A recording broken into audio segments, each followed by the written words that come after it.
Hello, everyone. Welcome back to PodBites, where we break down complex medical topics into bite sized pieces, perfect for your commute, coffee break, or whenever curiosity calls. This is the third episode of our Research Mastery series, made in collaboration with the Internal Medicine Interest Group, or IMIG. I am Abdulrahman Alabyad, and I'm joined today with a very special guest. Assalamu alaikum everyone. This is Ghazi, Faisal, Razzak. And today, we're talking about one of the most common study designs that students use, cross-sectional studies. You know, people think it's simple because it's just a survey. Just make any Google form and send it around and you'll get your responses. But then suddenly, you'd have 300 unusable responses, 3 duplicated spreadsheets, and 1 existential crisis. That sounded a little too specific. But you're right, Abdulrahman. This is one of those study designs where the outside looks easy, but the quality depends entirely on the details. A strong cross-sectional study can actually be very publishable, while a weak one becomes messy. Alright, let's start with the basics. So a cross-sectional study is a type of an observational study.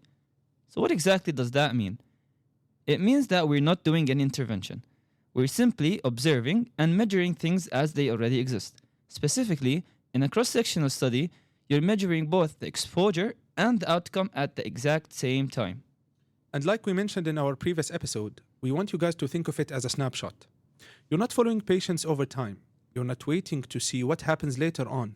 You're just capturing what exists right now at this exact moment. So, for example, if I survey medical students today and ask them about their sleep duration and whether they currently have depressive symptoms, that would be a cross-sectional study. Yeah, exactly. You're basically freezing one moment in time and asking, what does this population look like right now? And because everything is measured at one single point in time, the main outputs are usually what? Prevalence and association. Yes, prevalence means how common something is right now, while association means whether two variables seem related to each other. Yeah, but please know that association does not mean causation. Just because two things are linked does not mean one caused the other. I can sleep well and get good grades, but that doesn't mean that the good grades were because of the sleep necessarily. We can't assume that.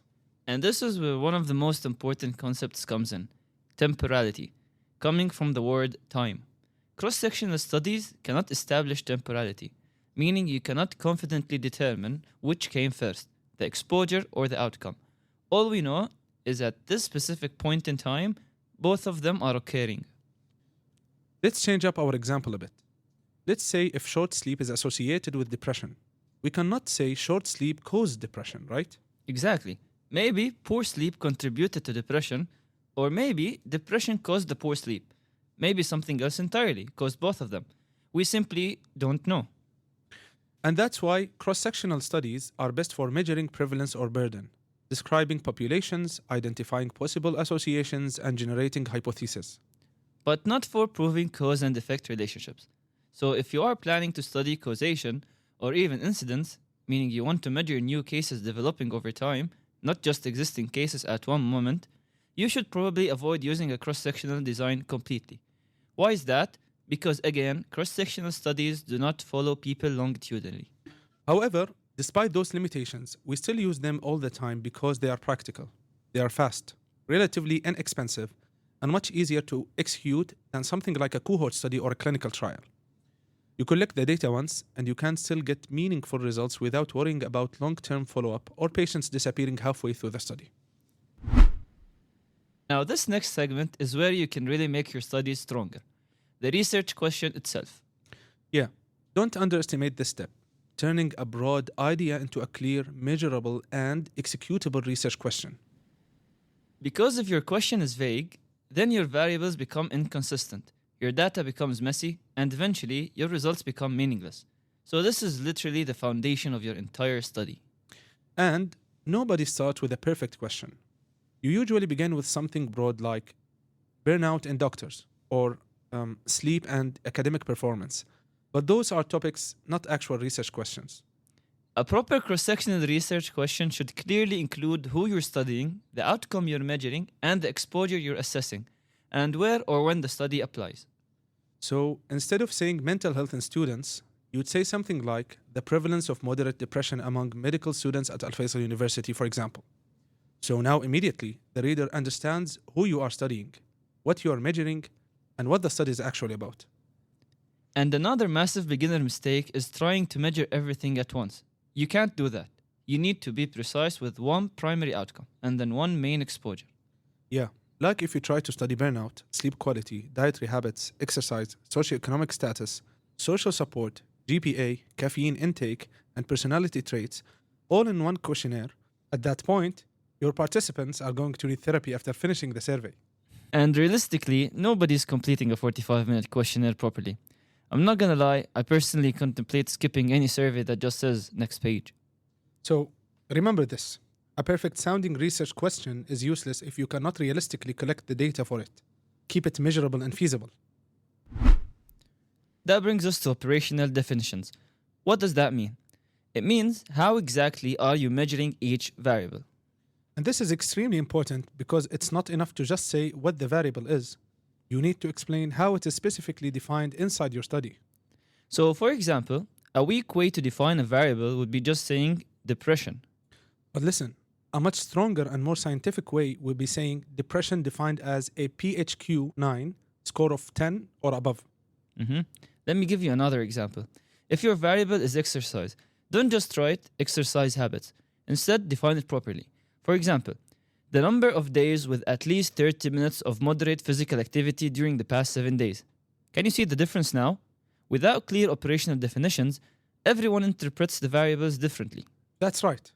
One person's idea of good sleep or high stress or regular exercise is completely different from someone else's.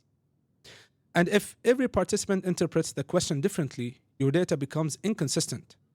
How do I know this person thinks they are more of a perfectionist or actually is one? So your results stop being credible, and they definitely won't be reproducible either. And that's why researchers usually use validated scales that were already tested in previous studies. So instead of inventing random questions from scratch, we usually look for questionnaires or scales that have been already validated scientifically. And sometimes we even need permission to use them. And actually, if we don't find one, you can always look at other studies and see how they measured the variable. So there's always a way. Yup, there's always a way.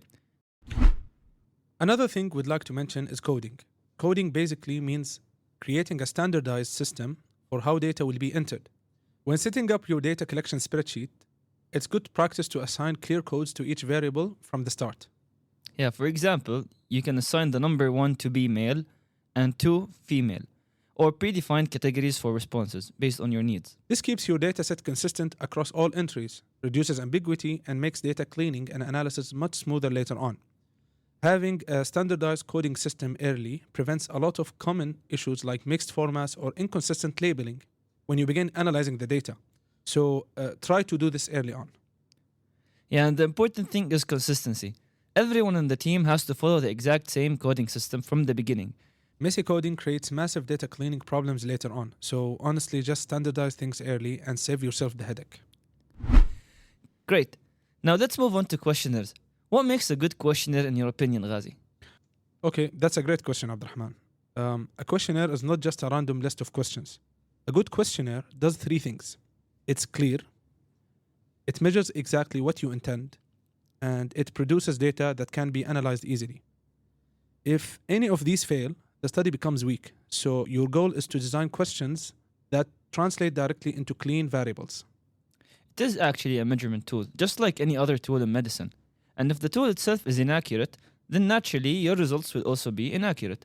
So as Ghazi said, a good questionnaire should be clear, specific, neutral, and capable of producing data that can actually be analyzed. Exactly. Every question should be simple, specific, and neutral. Simple means no complicated wording, no jargon, no long sentences. So if a participant has to reread the question 5 times, it's already a problem. And specific means you define exactly what you're asking. Not do you exercise regularly, but you should ask it in a way where you say, for example, how many days in the past 7 days did you exercise for at least 30 minutes? And for neutral, it means you do not push the participant toward a certain answer. For example, don't ask, how excellent was the clinic service? This already assumes it was excellent. A better way to ask is, how would you rate the clinic service? There are a few mistakes that show up again and again. The first is double-barreled questions. This means asking two things in one question. For example, how satisfied are you with the doctor and waiting time? What if the patient liked the doctor but hated the waiting time? You cannot interpret this answer, so you must split it into two separate questions. And the second mistake is vague wording. For example, do you exercise regularly? So, what does regularly mean? For one person, it's daily. For me, for example, it's once a week. So, instead, on how many days in the past 7 days did you do at least 30 minutes of exercise? Now it's measurable. And the third mistake is missing a time frame. If you ask, do you feel stressed? You don't know if that means today, this week, or in general. So always define, in the past 2 weeks, or in the past 30 days. And finally, the fourth mistake is leading questions. Anything that suggests a correct answer will bias the results. Don't push your participants toward a certain answer. If we go back and zoom out a bit, there are two types of questions, open-ended and close-ended. Okay, so for close-ended questions are things like yes or no questions, multiple choice questions, or scales.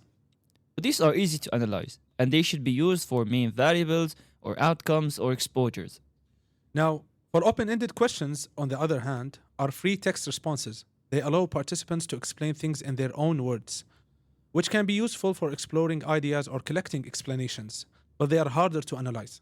And that's because responses vary a lot, and you often have to categorize answers manually. So the general rule is, use closed-ended questions for your main analysis, use open-ended only when necessary or to help you to understand your results better. Now, many studies measure attitudes, perceptions, or behaviors.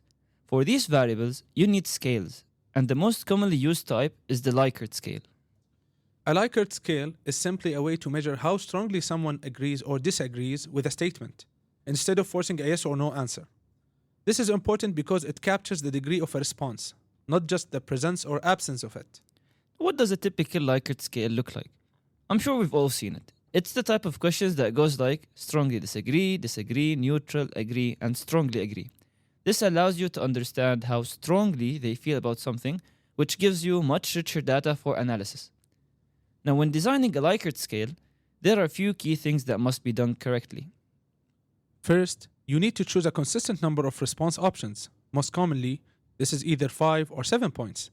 The important thing is to keep it consistent across your entire questionnaire so participants do not get confused. Secondly, the endpoints must be clearly labeled. If the meaning of strongly agree or strongly disagree is not clear, participants may interpret the scale differently, which makes your data inconsistent. And for third, all items should go in the same direction as much as possible. If some questions are phrased positively and others negatively, participants can get confused. And it also makes your analysis more complicated because you have to reverse score certain items. Reverse scoring basically means flipping the score for negatively worded items. If one question says, I feel confident, and another is saying, I feel insecure, those move in opposite directions. You can't just add them together without adjusting. And finally, you must define how the scale will be scored before collecting the data. Don't invent scoring methods after seeing the data. You might assign strongly disagree a value of 1 and strongly agree a value of 5. And then you need to decide whether you will calculate a total score, an average score, or categorize responses into groups. These decisions must be made early on, and not after data collection. Otherwise, your analysis becomes inconsistent. Now, another important consideration is whether to include a neutral option. This is actually debated. Including a neutral option allows participants to express that they genuinely have no opinion or are unsure. However, some people may choose neutral simply to avoid thinking about the question. That's true. I know a lot of people who just scroll through and press neutral on all questions without even reading. Yeah. So the decision really depends on what you're measuring. For attitudes and perceptions, including a neutral option is often appropriate. But for behaviors, it is usually better to avoid it and ask more specific measurable questions. There are also common mistakes that need to be avoided. One major mistake is assuming that reliability means validity. For example, you might calculate a high Cronbach's alpha and assume that your scale is good. But a scale can be very consistent and still measure the wrong concept. Hold on, Abdulrahman. You can't just casually drop the term Chromebox Alpha and walk away. What does that even mean? Fair enough. So basically, a Chromebox Alpha measures something called internal consistency. What do I mean by that?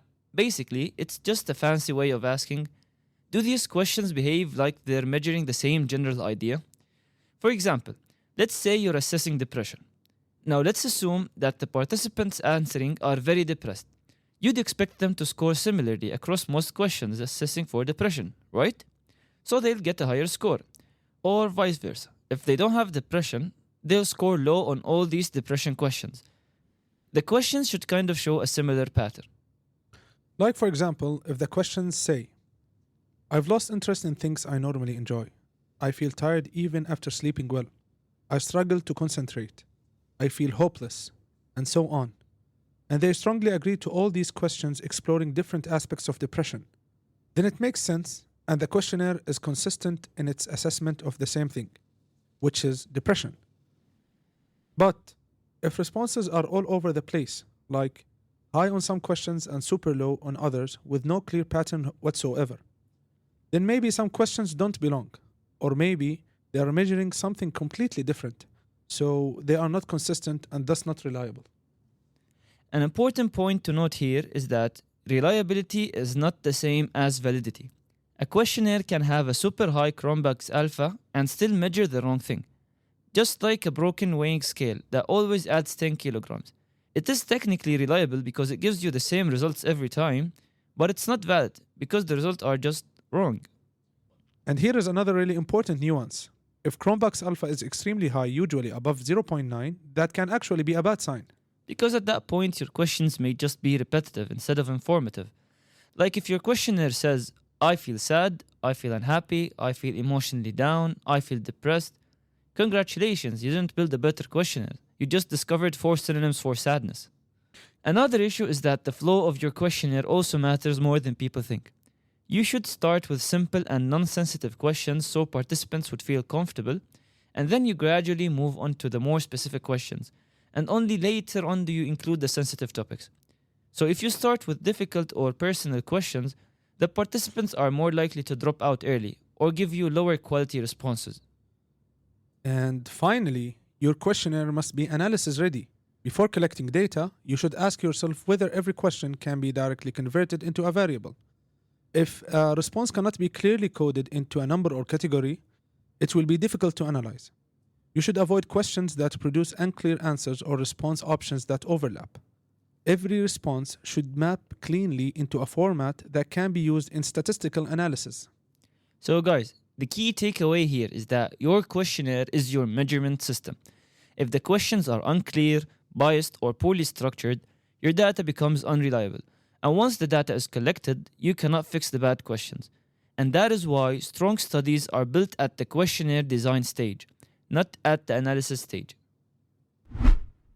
Now that we've covered our questionnaire, let's jump into sampling strategies, sample size, and inclusion and exclusion criteria.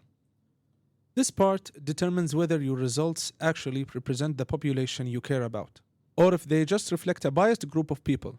Oftentimes, we focus heavily on questions and analysis but underestimate sampling. And again, that's a major mistake. Why? Because even a perfectly designed questionnaire becomes meaningless if the sample is not representative. And sampling simply means how you choose the people who will be included in your study. Ideally, your sample should reflect your target population as closely as possible. For example, if your target is all medical students in a university, your sampling method should not only include one small group of people working in the cafeteria on the ground floor, or just 1 year of study, for example. Unless, of course, that's clearly your defined population. And this is where the concept of sampling frame comes in. The sampling frame is the actual list or source from which you are selecting your participants. If your frame is incomplete or biased, your entire study becomes biased. There are different ways to sample, but the most important distinction is between probability sampling and non-probability sampling. Probability sampling methods, like simple random or stratified sampling, give every individual a known chance of being selected. These methods are stronger scientifically because they allow researchers to generalize findings to the broader population, which researchers love saying, by the way.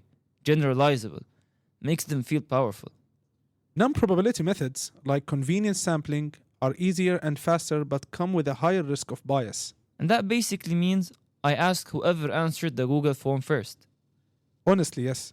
Most student projects use convenience sampling, which is acceptable, but you must be truthful about its limitations and avoid overgeneralizing your findings. Speaking of bias, one major issue in cross-sectional studies is selection bias. What is that, you may ask? The academic equivalent of reviewing a restaurant after either the best meal of your life or food poisoning. Exactly. It happens when people participating are systematically different from those who don't participate.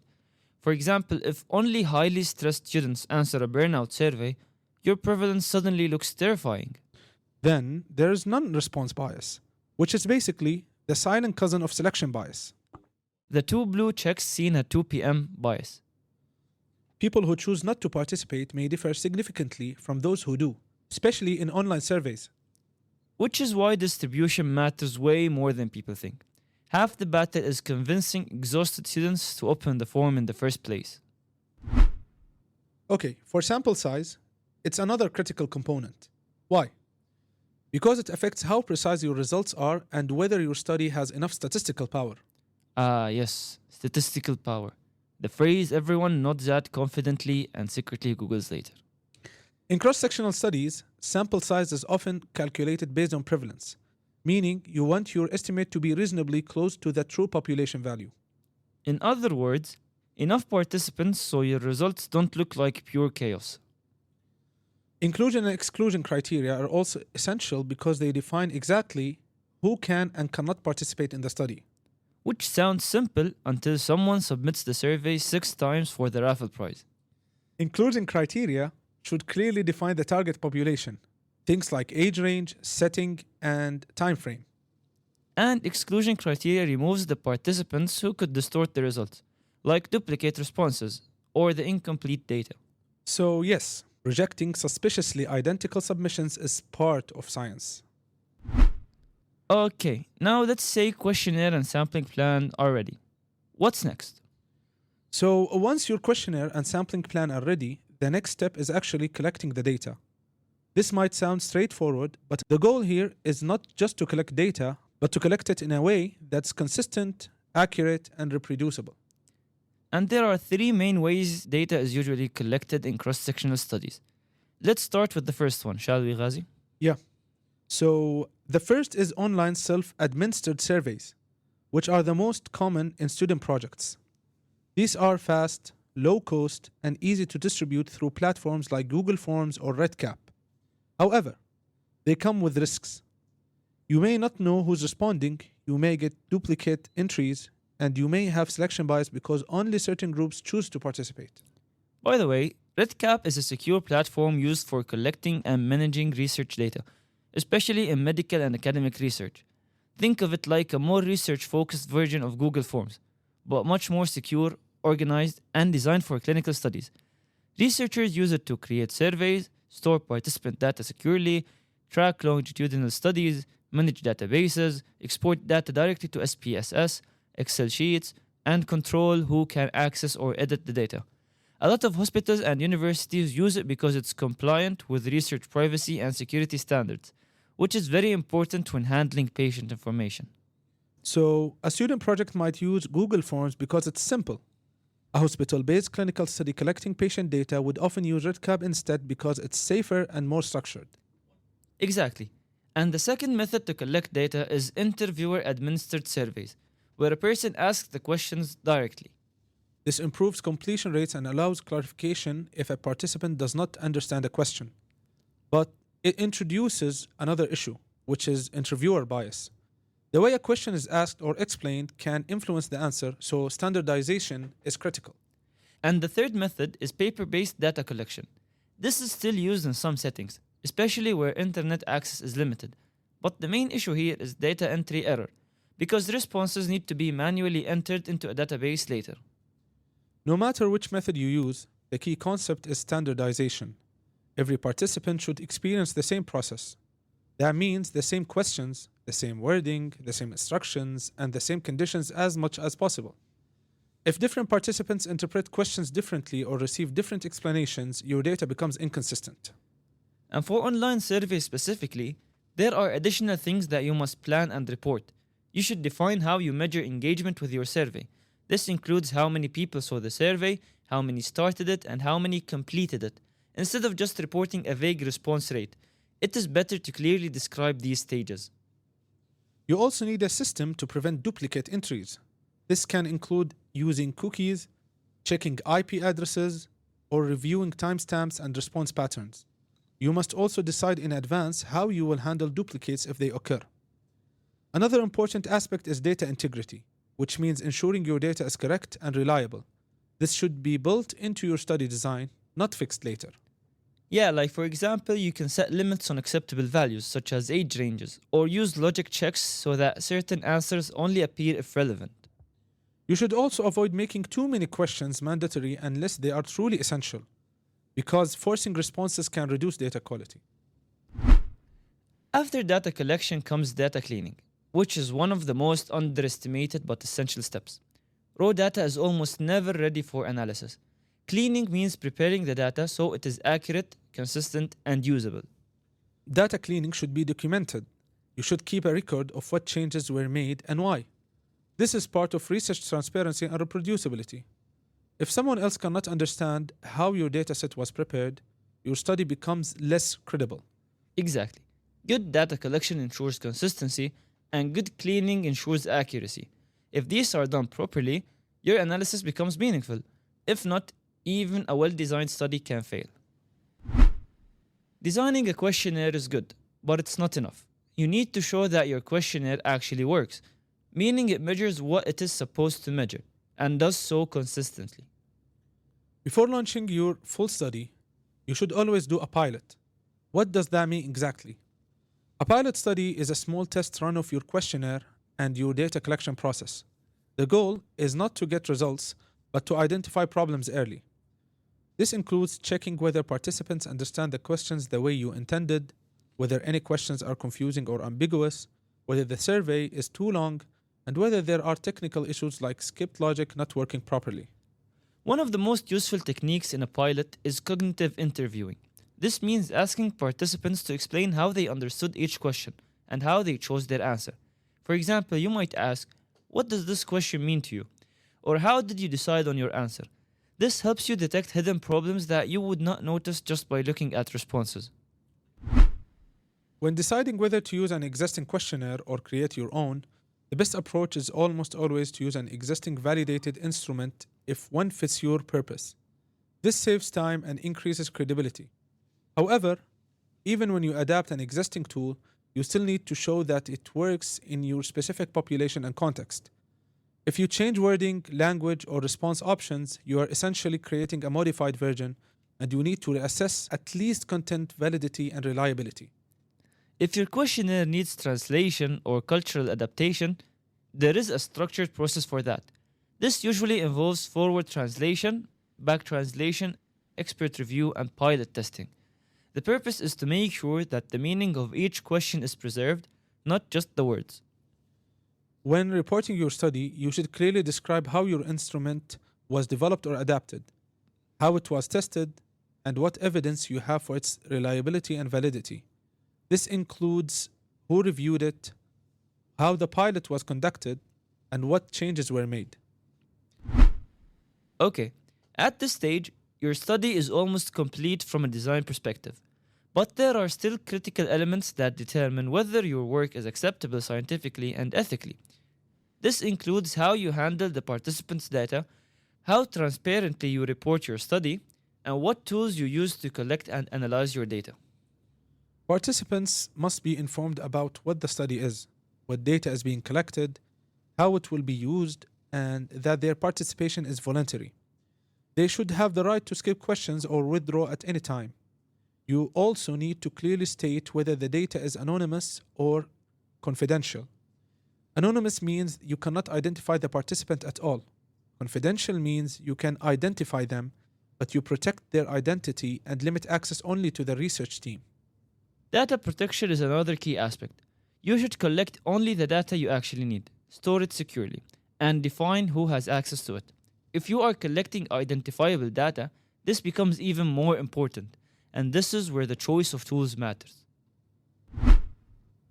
When it comes to reporting your study, there are structured checklists that help ensure you include all necessary information. So, what are they? The main one for cross-sectional studies is STROBE. It's important to understand that STROBE is not a guide on how to design your study, but a checklist to make sure you report everything clearly. And what does it do? It ensures you describe your population, sampling, variable, bias, sample size, and how missing data was handled. If you follow it properly, your study becomes easier to understand and more credible.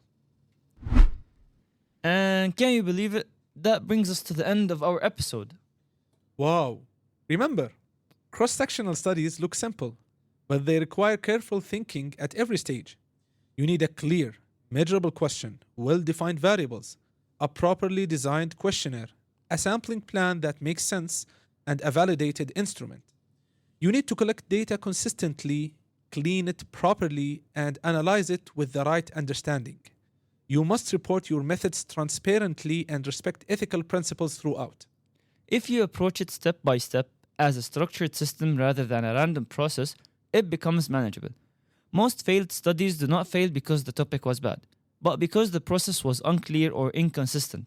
So if you just focus on clarity, consistency, and honesty in your design and reporting, you are already doing research at a much, much higher level than most beginners. And that's a wrap. Thank you all so much for listening and coming with us on this journey on cross-sectional studies. It's a journey. Every rejected questionnaire, every Chromebox alpha below 0.7, جماعة ترى أنا ما عملت شيء. and every failed pilot study is just another step in the journey. عبد الرحمن في مجال تسكت؟ Because the real p-value was the friends we made along the way.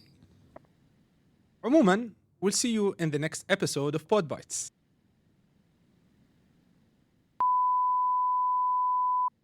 سمعت صوت الزائر. وأنا سمعته كمان. أنت ولا أنا؟ ما بعرف أنا وياك يمكن أنا والله سمعت صوته. Remember guys, it's a journey. لا هي ما حقولها يعني. خلاص يعني. motivational يعني tone. شو يعني. عادي أنا قولها. خفت كملها هلا بيحطها عن جد بعدين. And every failed pilot study is just another step in the journey. Someone turn this.